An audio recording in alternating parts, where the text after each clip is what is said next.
Efésios 6, versículo 10 até o versículo 24, é o último versículo do livro. A gente está estudando o livro de Efésios, né? A gente, uma breve recordação, rapidinho, né? Tivemos uma visão do todo inicialmente, nos primeiros versículos, nos primeiros capítulos do livro. Começa lá antes da criação, Deus já provendo a salvação para o ser humano que havia de cair, que iria cair, e Deus sabe tudo antes, onisciência divina, e Deus planeja a incorporação de toda a humanidade debaixo de um só cabeça, Jesus, né? Isso tudo nós vimos aí no contexto, e Ele então cria um novo homem coletivo em Cristo. Em Cristo é a expressão chave do livro de Efésios, é a expressão que fala da nossa posição, daquele que faz parte do novo homem coletivo, qual é a sua posição em Cristo.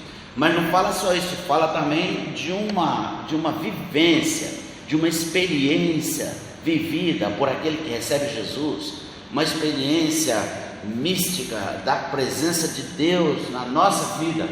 Deus não habita, Ele muda a situação do templo no Antigo Testamento e faz de nós habitação do Deus vivo. Nós somos a habitação. Então não é mais o templo que é a habitação, a casa de Deus sou eu e você, a partir de Jesus. E é essa situação que nós temos em Cristo, essa é a nossa posição e essa união que Paulo está falando aqui.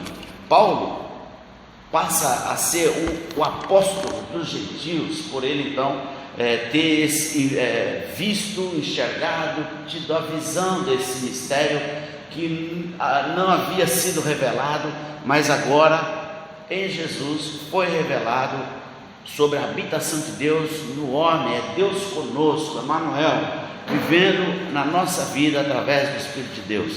E finalmente o propósito eterno de Deus de estabelecer a sua igreja, e é disso que o livro de Efésios está falando. No capítulo 5, último domingo, nós estivemos vendo um pouco do pensamento paulino a respeito dos diversos relacionamentos, né? Marido e mulher, de alguns relacionamentos, marido e mulher, pais e filhos, servos e senhores, mas agora Paulo passa uma orientação para todos. E agora então ele está falando para a igreja de Éfeso, está falando para a igreja de Cubatão, a igreja de Santos, a igreja da China, da África. Ele passa a falar de algo que ele já vinha citando no contexto. Ele está falando de uma situação que a igreja enfrenta na sua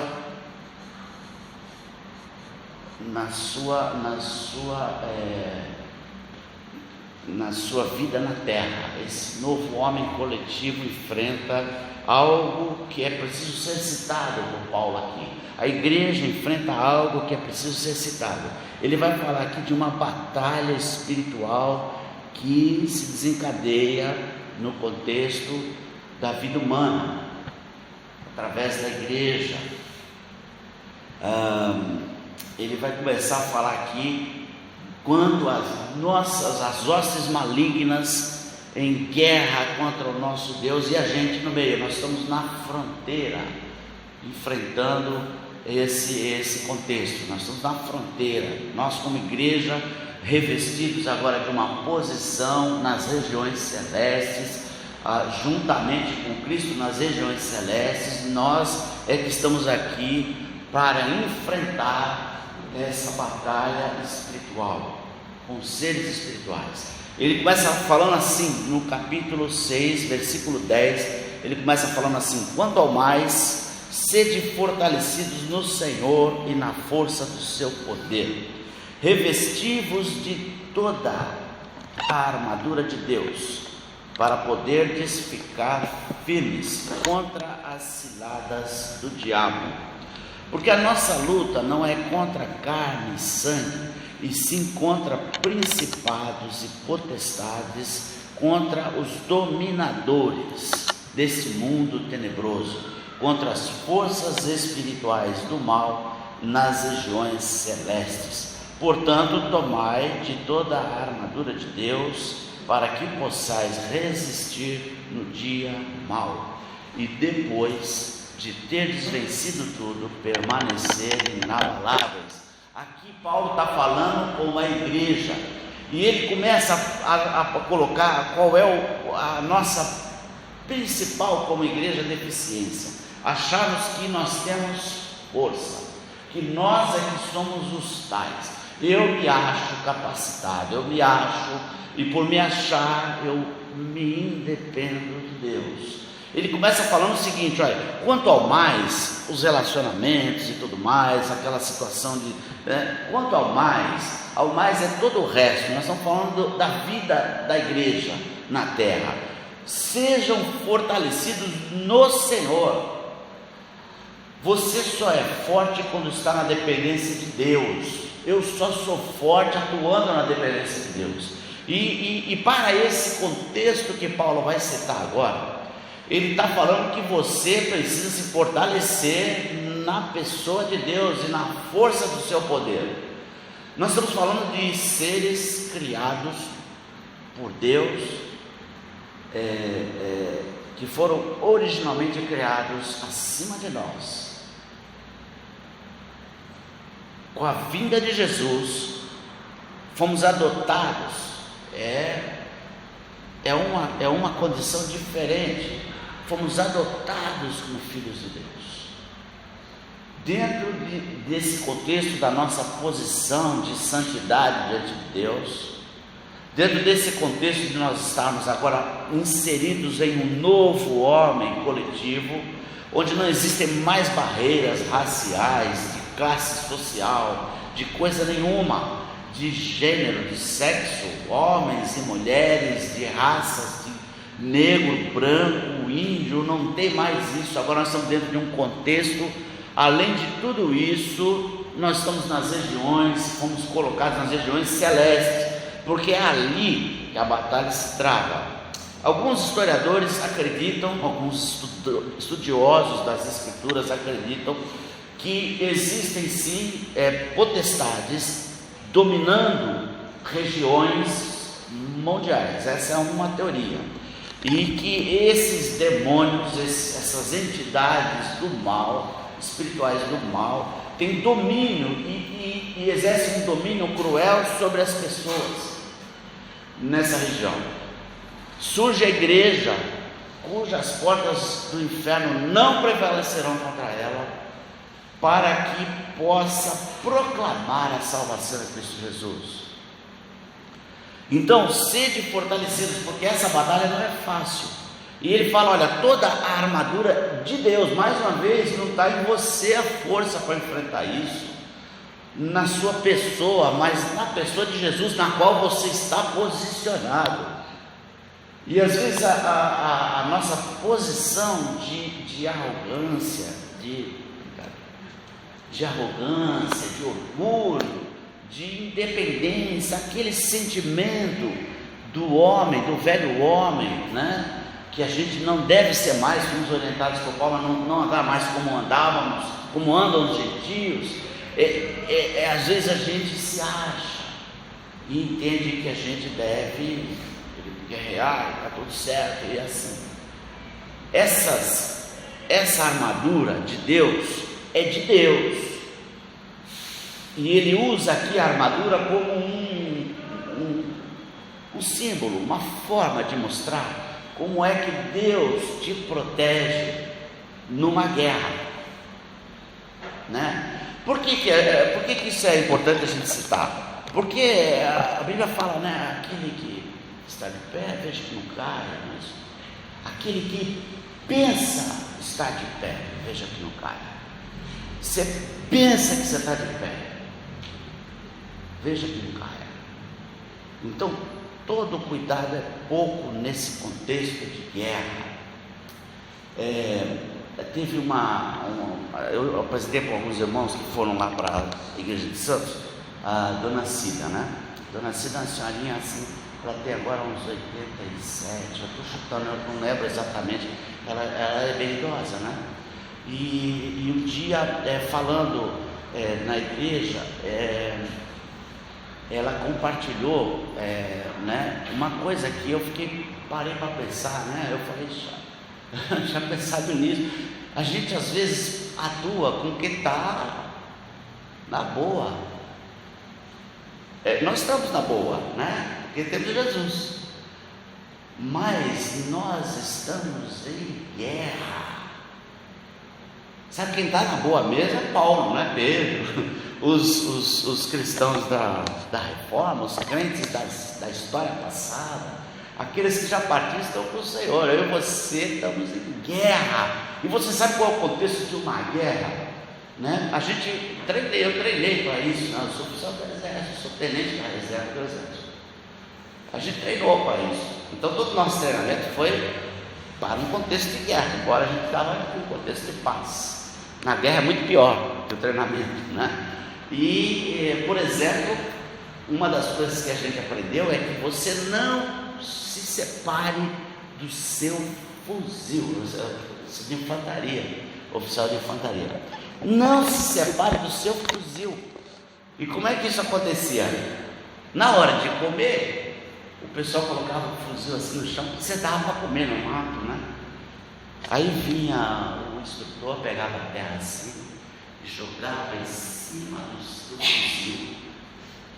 Você sabe por que você não pode largar? Porque alguém leva, o inimigo, ele se posiciona e toma, ele age com ciladas.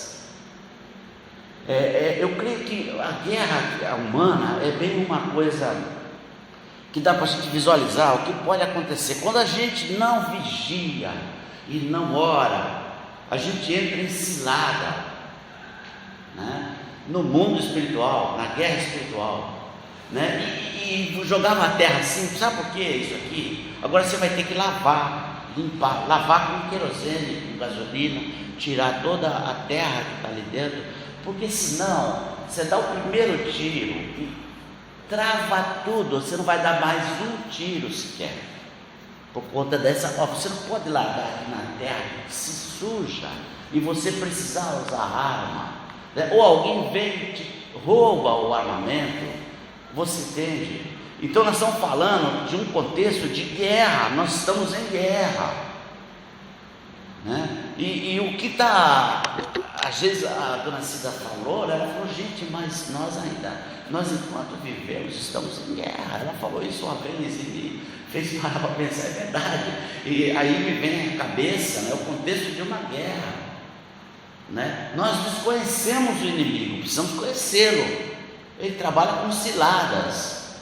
Estados Unidos, já compartilhei aqui, década de 70, saiu envergonhado. A maior potência bélica do mundo, já era naquela época, saiu envergonhado da guerra do Vietnã, por conta de não conhecer o seu inimigo.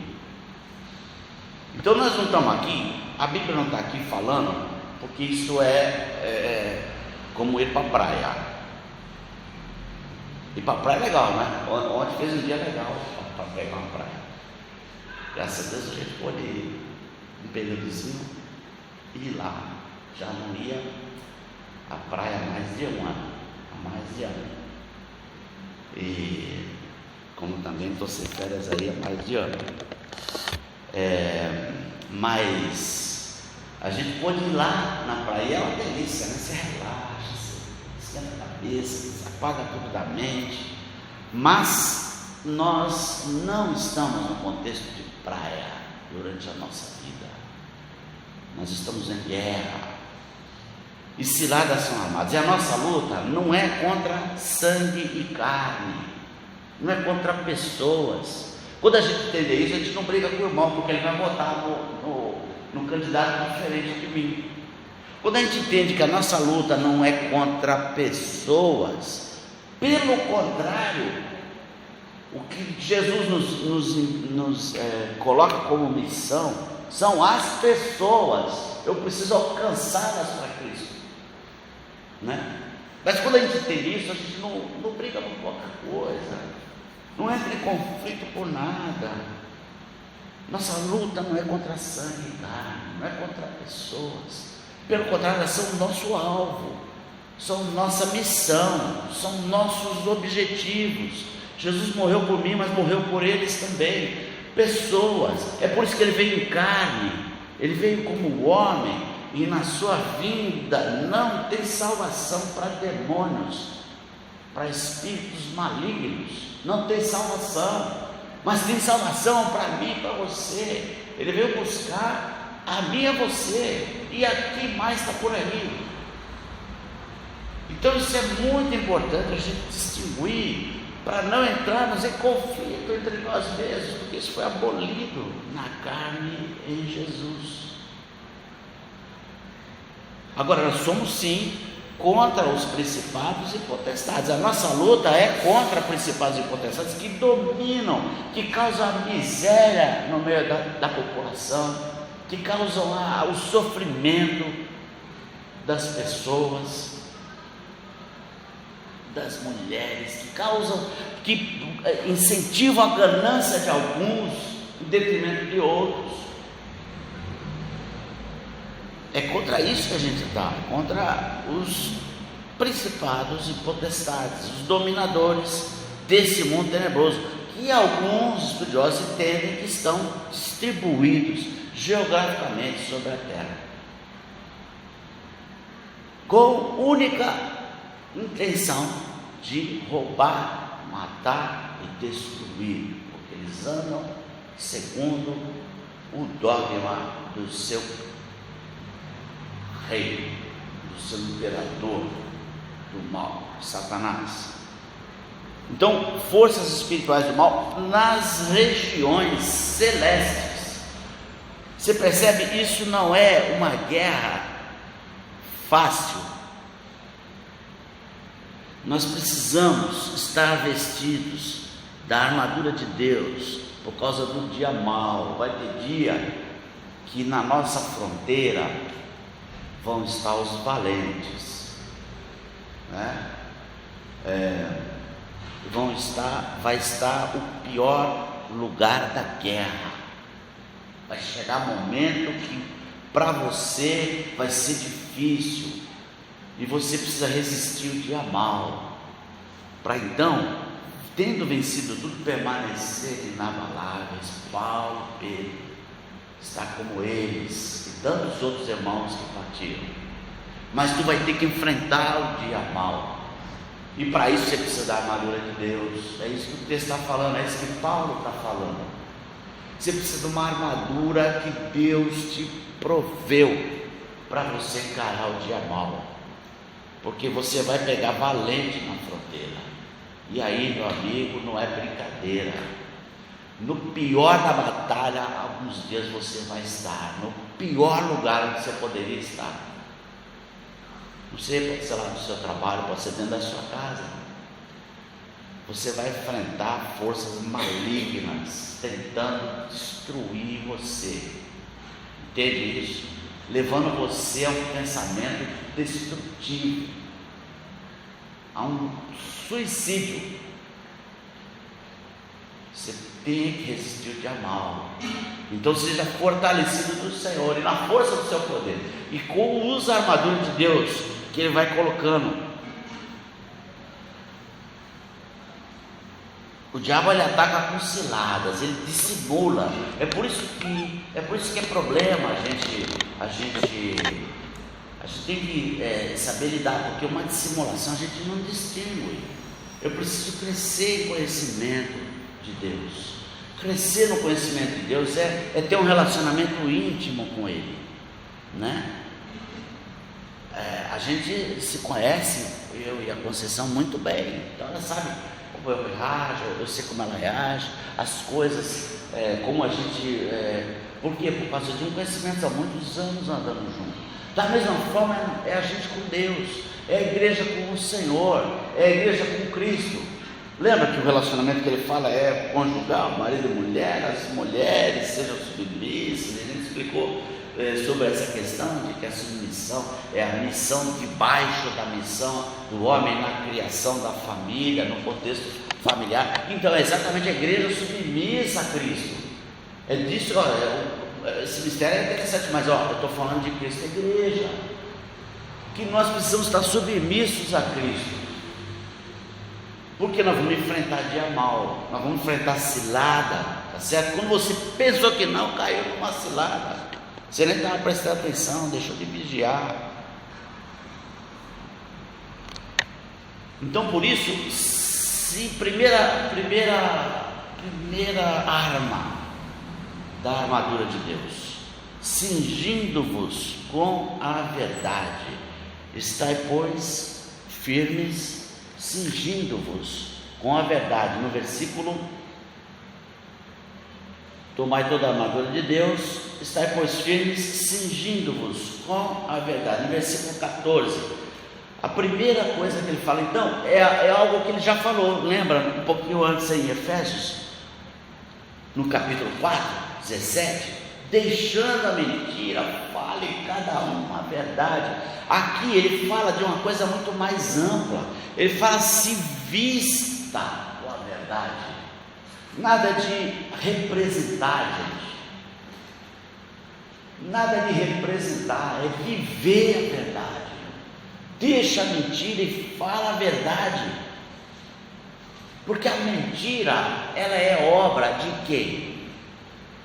Quem é o primeiro mentiroso? Satanás, que mentiu sobre o caráter de Deus. Não, é certo que você não vai morrer. Tem alguém que ficou de lá para cá? Ninguém, não vai ficar ninguém. Todos nós, em 50 anos, nenhum de nós está mais nessa terra. Talvez um pouquinho mais, um pouquinho menos. Então presta atenção. Falar a verdade é honrar a verdade de Deus. A verdade de Deus é Jesus. Eu sou o caminho, a verdade e a vida. É deixar a mentira de lado, essa coisa daquela época que eu não conhecia Jesus. Agora eu já conheço. A palavra, a tua palavra é a verdade. A palavra de Deus é a verdade, a palavra de Deus é a verdade. Então se vista com a verdade. Se houver dúvida, não tem arma que segure, nem de defesa nem de ataque. O avanço das hostes malignas sobre a tua vida. Percebe? Então, vestir-se com a verdade. Jesus é o caminho, a verdade e a vida. Quanto à verdade revelada, não temos condição, se estivermos em dúvida, de vencer guerra nenhuma. A próxima arma que ele fala está bem aqui no versículo 14, continuando: vestindo-vos com a couraça da justiça. A prática da justiça é defesa para você. Essa é a couraça que protege a sua vida, protege o seu coração. É a couraça da justiça que protege a sua vida, né? E Jesus fala: bem-aventurado é aquele que tem fome e sede de justiça, porque serão fartos. Justiça é Jesus, Ele é a nossa justiça. É Jesus que é a nossa justiça. E a minha confiança está depositada nele, não em minha justiça. Em consequência disso, eu pratico a justiça. Eu busco ser justo sempre. É isso que ele está falando aqui. A nossa vida vivida na prática da justiça e falando e vivendo a verdade nos protege nessa guerra. Percebe? Jesus Cristo é a justiça de Deus. A nossa justiça trata. Calçai os pés com a preparação do Evangelho da paz. Lá no versículo 15. O que é isso? Calçai os pés. O calçado parece que não tem uma guerra. pode ser uma arma. Porque você não está guerreando, você está aqui, né? Mas quando você está numa guerra, se você tiver descalço, meu irmão, você está ralado, você vai criar ferida nos pés, você não vai ter condição de fugir nem de avançar numa guerra sem um bom calçado, um coturno, né? Bem couro, bem resistente, né? Então você não resiste se não tiver uma roupa apropriada para a guerra. O que o apóstolo fala aqui, ele fala que a preparação do Evangelho da Paz, o Evangelho da Paz é Jesus. O Evangelho da Paz é Jesus. E calçar os pés é você caminhar com Cristo todo o tempo, pregando o Evangelho, em todo o tempo, vivendo e pregando o Evangelho, para que você possa testemunhar o que Jesus fez na sua vida. Então, todo o tempo, a gente está preparando, está sempre pronto para falar. Surgiu a oportunidade, eu entro com o Evangelho. É assim que é. Surgiu a oportunidade, o Evangelho, Jesus. Mas isso é porque Jesus, precisa de Jesus, meu irmão. É interessante, né? Que algumas vezes eu cruzava com alguém, a pessoa não deixava nem a pessoa falar, oi cara, você é Jesus, você é Jesus, importantíssimo, tem coisa mais importante que você possa fazer. E é isso que a gente tem que falar. Então, a preparação do Evangelho da Paz. A gente está pregando o Evangelho todo o tempo. Isso é defesa para você. Isso é defesa para cada um de nós.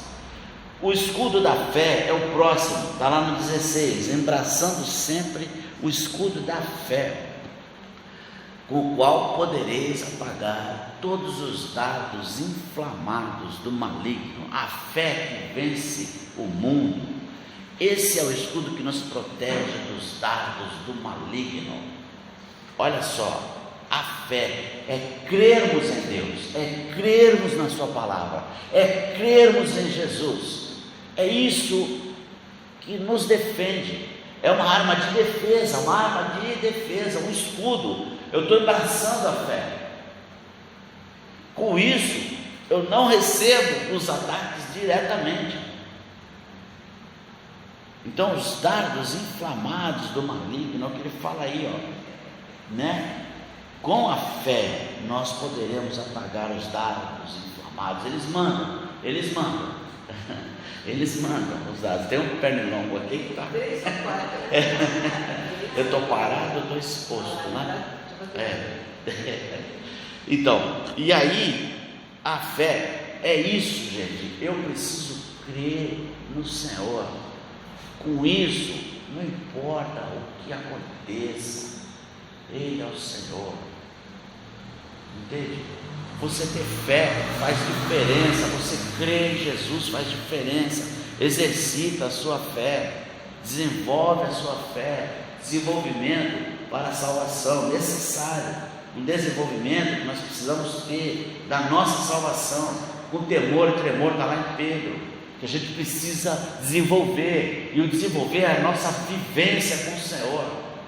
E aí a gente, com isso, com essa vivência, à medida que eu vou vivendo, eu vou com Deus, eu vou desenvolvendo e vou crendo em situações que eu não creria antes. Então a gente precisa desenvolver a nossa fé, precisa se relacionar com o Senhor. Tomai também, e aí uma outra arma de defesa, o capacete da salvação. Põe na sua cabeça que você é salvo. Você recebeu Jesus, então não tenha dúvida, você é salvo. Não tenha dúvida, o Senhor não mentiu. Não creia nisso. É disso que Jesus veio nos salvar, de crer na mentira do diabo. Então, põe na sua cabeça, se você recebeu Jesus, é isso aí, você é salvo. E ninguém pode nos separar do amor de Deus. Tá certo? Então, e o problema da cabeça é aquilo que a gente já falou aqui em algum momento aí, né? Que é a metanoia. É algo que acontece na nossa mente. A gente passa a entender que a gente não está agindo certo, que nós somos pecadores e que, em consequência disso, né, a nossa vontade está escrava da prática de pecado. E aí Jesus é a salvação, a gente recebe Jesus, há uma mudança de mente, há uma metanoia, uma mudança de mente. O que acontece? O que eu fazia lá atrás, opa, isso não está legal, não foi bom, então eu não faço mais, eu não quero fazer mais. Às vezes eu escorrego aí em alguma coisa, mais ou menos ruim, mas eu escorrego, e aí Senhor, está errado, eu confesso, eu concordo com Deus, isso está errado o que eu fiz, e eu peço perdão a Deus, e esse exercício constante nos leva para um relacionamento mais próximo. Põe na cabeça que você está salvo, põe o capacete da salvação. Ninguém pode nos acusar, não aceita a acusação do diabo. Cristo foi quem morreu e ressuscitou por mim e por você. O sangue dele é suficiente para nos salvar.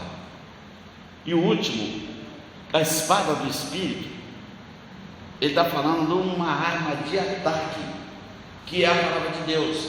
Ele fala de algo com a qual você vai atacar as forças malignas.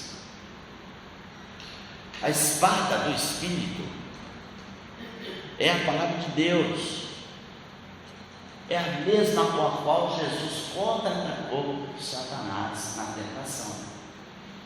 Porque está escrito, também está escrito. Para isso você precisa conhecer, né?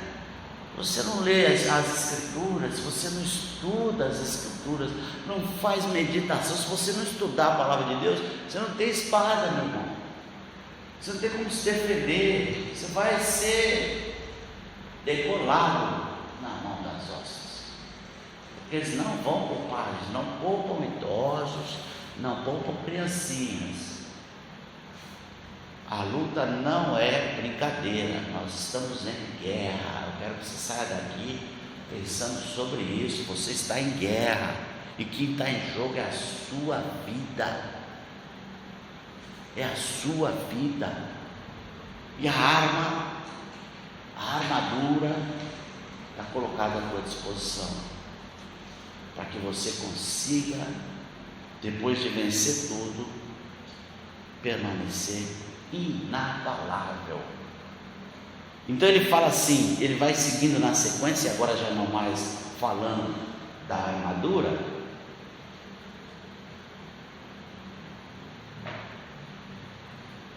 No versículo 18, ele fala: com toda oração e súplica, gente, a dependência de Deus, oração e súplica, orando em todo o tempo no Espírito, e para isso vigiando. Você está em guerra? Vigia, porque a cilada vem, né? Para te derrubar, para te criar sofrimento. A gente não tem como fugir disso, né? Sofrimento a gente vai ter, aflição nós vamos ter, mas às vezes é por causa de dardos do maligno, né? Então, todo o tempo, para isso vigiando com toda súplica e perseverança. Perseverança é um negócio que a gente eu não quero, eu desisto logo, não quero. Resiliência, a palavra, você tem que resistir, você tem que perseverar, ser zeloso em oração, intercessória, inclusive, orar pelos irmãos constantemente, que têm passado por dificuldade na vida, né? E não só orar, e além disso, a prática de socorro na necessidade. E ele fala também por mim, pela pregação do Evangelho, a oração e súplica também, pela pregação do Evangelho. Tudo isso são motivos de oração que em uma guerra nós precisamos ter. Orar pelos irmãos que também estão passando pela mesma dificuldade que você, a mesma guerra que você, espiritual. Orar por aqueles que não conhecem Jesus, para que eles possam receber a salvação, que o Espírito possa tocar o coração deles e receber a salvação. Ao mesmo tempo você fala com intrepidez, que é o que Paulo fala aqui, para que eu possa, não abrir da minha boca, falar com intrepidez, sem medo, né? Paulo é degolado por conta disso, né? Nessa questão pós aqui, Efésios, ele vai morrer, talvez degolado, talvez, não tenho certeza da tradição, mas pode ter sido comido por animais, uma morte ruim de qualquer jeito, mas ele não recuou na pregação do Evangelho, né? A mesma cabeça que rolou é a que vai levar a coroa, é aquela lá que vai levar a coroa, e é isso que eu tenho que ter em mente, para enfrentar e não se intimidar, pregar o Evangelho. Romanos 1,16, não me envergonhe do Evangelho. Acho que é mais uma razão de vergonha hoje para nós do que medo de morrer, né? Paulo tinha medo de morrer, né? Quer dizer, com certeza, qualquer um, né? Mas uma morte sofrida e tudo mais. Nós não precisamos ter isso, nós estamos numa vida mansa e não pregamos o Evangelho. Eu posso pregar o Evangelho, eu posso divulgar, eu tenho proteção, inclusive, do Estado para a divulgação da minha fé. E, no entanto, a gente recua. Hoje é mais vergonha do que medo. Gente, não me vergonha, também não escapa isso não, na palavra de Deus. Do Evangelho, que é salvação para todo aquele que crê. Pelo qual sou embaixador em cadeias. Ele era representante de Cristo nas cadeias, né? Que ele seja ousado não falar isso, que ele, como me cumpre, cumpre a ele, cumpre a mim e cumpre a você também. Pregar o Evangelho, cumpre a todos nós. Aí ele fala de Tíquico, provavelmente é quem levou a carta aos Efésios. Provavelmente essa carta foi uma carta circular. Nós estamos terminando o livro de Efésios. Provavelmente foi uma carta circular. E Tíquico que levou e falou como é que ele estava, preso em Roma. E ele enviou isso para Tíquico para que ele falasse: paz seja com os irmãos e amor com a fé da parte de Deus e Pai do nosso Senhor Jesus Cristo. A graça seja com todos que amam sinceramente ao nosso Senhor Jesus. Então, irmãos, estamos chegando nesse final. A centralidade de Cristo para a igreja é falado em Efésios. Estar em Cristo, né? Se posicionar em Cristo desde tempos imemoriais, desde a eternidade passada. A centralidade de Cristo é a realidade. Nós vimos isso no início de Efésios, que antes da fundação do mundo Ele proveu Jesus para a nossa salvação. Até a eternidade futura está centralizado nele, desde as regiões celestes até aqui a terra, aqui embaixo. Todo o universo funciona centralizado em Cristo. Está lá em Colossenses. Ele é a imagem da glória de Deus, e nós somos igreja, somos esse homem aperfeiçoado pelo seu sacrifício e criado por Deus para a sua glória eternamente. Eternamente Deus será glorificado pela sua ação de resgate da humanidade. Imerecidamente fomos resgatados. Amém? Aquele filme Resgate, vocês estão falando de guerra, Resgate do Soldado Ryan, né? Quando o Ryan, né, foi uma tropa lá, os irmãos devem ter visto, foi uma tropa para buscar, porque ele era o último filho da família, estava vivo. Ele foram os 3 filhos e 2 já tinham morrido. Então o comando do exército americano mandou um grupo de combate ir atrás para buscar ele da frente da batalha, para trazer de volta para que a sua família não perdesse o último filho que ainda estava vivo, guerreando na Segunda Guerra Mundial. E quando eles pegam ele e tal, e só que morreu mais da metade, quase todo mundo daquele grupo que foi buscar ele. Todos aqueles deram a vida para trazer ele de volta para a sua família. E uma coisa que é marcante no filme é que ele fala assim: não deixa isso, tem que valer a pena. O cara está vivo ainda, né? O capitão, que era o Tom Hanks, né? Ele fala: tem que valer a pena. Todas as vidas que foram perdidas, o sacrifício de Cristo tem que valer a pena para a humanidade. Isso está na sua mão, não está na minha mão. Percebe? A morte de Cristo, ele veio para morrer. Uma decisão eterna que ele faz, que ele toma, que a Trindade toma e envia Jesus para que eu e você fossemos salvos. E mais gente aí, eu não sei quem. Tem mais gente aí, eu preciso falar para todo mundo. Todo mundo que eu tiver contato, eu vou falar. É assim que é. Em todo tempo eu vou testemunhar. Eu vou procurar ter uma vida de padrão, que seja condizente com o que eu estou falando, para que aquelas pessoas possam conhecer Jesus. É para isso. Porque eu estou salvo, e às vezes eu vou errar, mas aquela pessoa pode conhecer Jesus à medida que eu estou errando diante dela e estou pregando a sua palavra, a palavra de Deus para ela. Amém? Deus nos abençoe, Deus nos guarde. Vamos orar. Obrigado, Deus, pela tua palavra. Quero te rogar, Deus.